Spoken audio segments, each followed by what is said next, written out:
अस्सलाम वालेकुम नाज़रीन, मैं आपके हुज़ूर नाज़ुल, आप देख रहे हैं एन न्यूज़ HD। नाज़रीन, जिस तरह से मुस्तफ़ा आमिर कत्ल केस की बड़ी हाइप क्रिएट हुई थी सोशल मीडिया पे, हर जगह इसी का ज़िक्र और इसी का तज़किरा हो रहा था। मुस्तफ़ा आमिर कत्ल केस के हवाले से जो इंकशाफ़ात हुए, उन इंकशाफ़ात में एक इंकशाफ ऐसा भी था जिसमें ये बताया जा रहा था, ये दावा किया जा रहा था FIA रिपोर्ट के मुताबिक कि वहाँ पर गैर कानूनी कॉल सेंटर भी चलाया जा रहा था। नाज़रीन, सुनने में तो आ रहा है, आप भी सुन रहे हैं, हम भी सुन रहे हैं कि गैर कानूनी कॉल सेंटर चलाए जा रहे थे, जिसे डब्बा भी कहा जाता है। डब्बा क्या होता है, गैर कानूनी कॉल सेंटर क्या होता है, ये सुनने में तो आ रहा है, सबको पता है कि चलाए जा रहे थे। लेकिन पाकिस्तान में ये कॉल सेंटर किस तरह से काम करते हैं, कॉल सेंटर होता क्या है, डब्बा क्या होता है, इसके बारे में आज आपको बताएंगे। मुस्तफ़ा आमिर कत्ल केस इन्वेस्टिगेशन में FIA का कहना है, FIA रिपोर्ट के मुताबिक कि अरमगान जो इस केस का मरकज़ी मुलजिम है, वो कॉल सेंटर चलाने और मनी लॉन्ड्रिंग के इल्ज़ामात की वो तहकीकात भी कर रहे हैं। इस हवाले से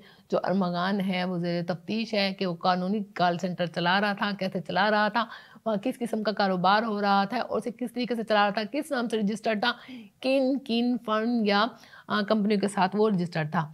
23 साल नौजवान मुस्तफ़ा आमिर रवां बरस के आगाज़ 6 जनवरी को डिफेंस के इलाके से लापता होता है और उसके बाद उसकी झुलसी हुई जो लाश है वो बलोचिस्तान से मिलती है।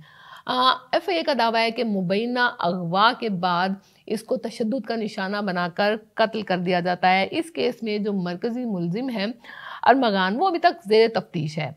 मुस्तफ़ा के मुबैना कत्ल के अलावा मरकज़ी मुलजिम जो अरमगान है, इस पे अपने घर में गैर कानूनी कॉल सेंटर चलाने का भी इल्ज़ाम आयद है।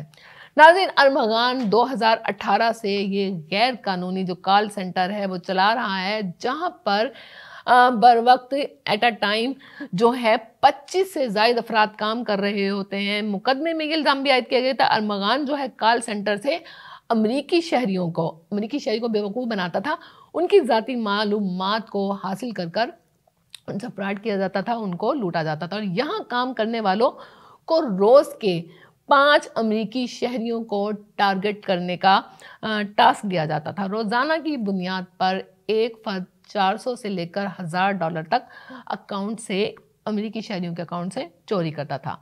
मुकदमे में दर्ज तफसीलात के मुताबिक मुलजिम अरमगान कॉल सेंटर से 3 से 4 लाख डॉलर डेली कमाता था। अरमगान जो है किस इदारे या किस फर्म के साथ काम कर रहा था, इसके साथ कोई मुआहदा या किसी भी फर्म या कंपनी के साथ कोई भी रजिस्ट्रेशन जो है वो सामने ना आ सकी। FIA रिपोर्ट में दावा किया गया है कि जो ट्रांजैक्शन होती थी कॉल सेंटर में वो क्रिप्टो करेंसी और बिटकॉइन के जरिए होती थी। 40 से ज़ायद लोग इस कॉल सेंटर में काम करते थे और 120 से ज़ायद जो लैपटॉप थे ज़ेर इस्तेमाल थे। रिपोर्ट के मुताबिक 64 लैपटॉप जो है वो बरामद हो सके।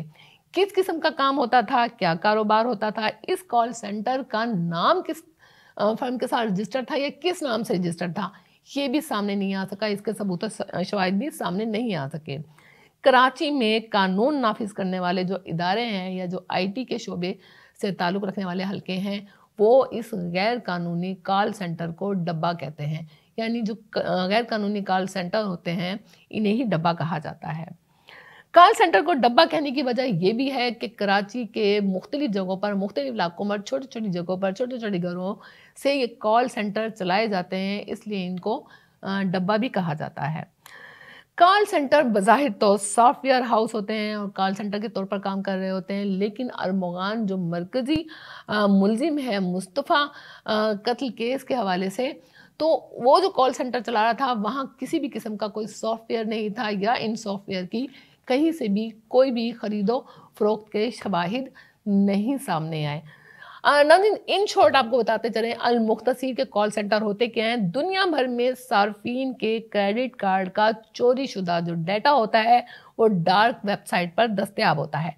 इस डाटे से ये डाटा या इससे मुतल्लिका जो तफसीलात होती हैं, इसकी मदद से गैर कानूनी तौर पर लोगों को लूटा जाता है और इनके क्रेडिट कार्ड्स की मदद से ऑनलाइन पेमेंट्स की जाती हैं।